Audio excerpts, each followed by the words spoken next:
जय श्री राधे, जय श्री राम। कृष्णाय वासुदेवाय हरिये परमात्मने नमः। प्रणत क्लेशनाशाय गोविंदाय नमो नमः। आइए हम आप सब श्री पुरुषोत्तम मास के तृतीय दिवस में प्रवेश कर रहे हैं।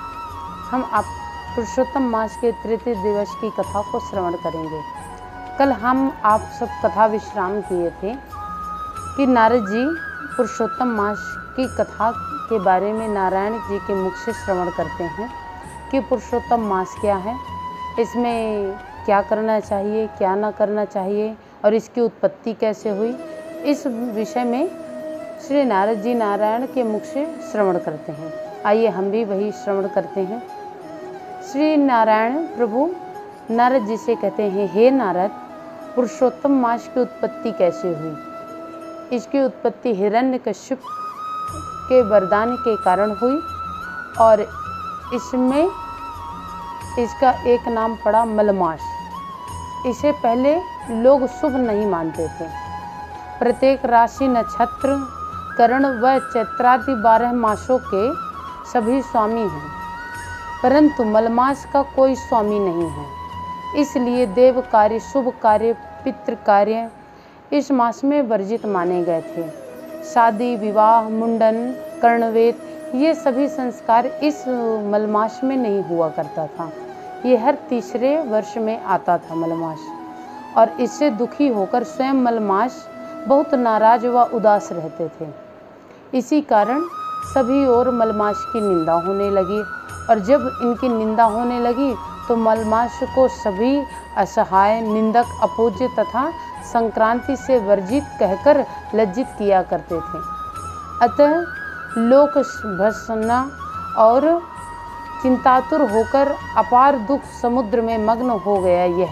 वह कांतिहीन, दुखों से युक्त, निंदा से दुखी होकर मलमास भगवान विष्णु के पास पहुँचे। और जब वैकुंठ लोक में भगवान विष्णु के पास मलमास पहुँचे तो मलमास वहाँ जाकर विष्णु की प्रार्थना किए, हे नाथ, हे कृपानिधे, मेरा नाम मलमास है। मैं सभी से तिरस्कृत होकर आपके शरण में आया हूँ प्रभु। सभी ने मुझे शुभ कर्म से वर्जित रखा है।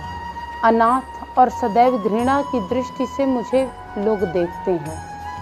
हे प्रभु, संसार में सभी क्षण, लव, मुहूर्त, पक्ष, मास, अहोरात्र आदि अपने अपने अधिपतियों के अधिकारों से सदैव निर्भय रहकर आनंद में मनाए जाते हैं।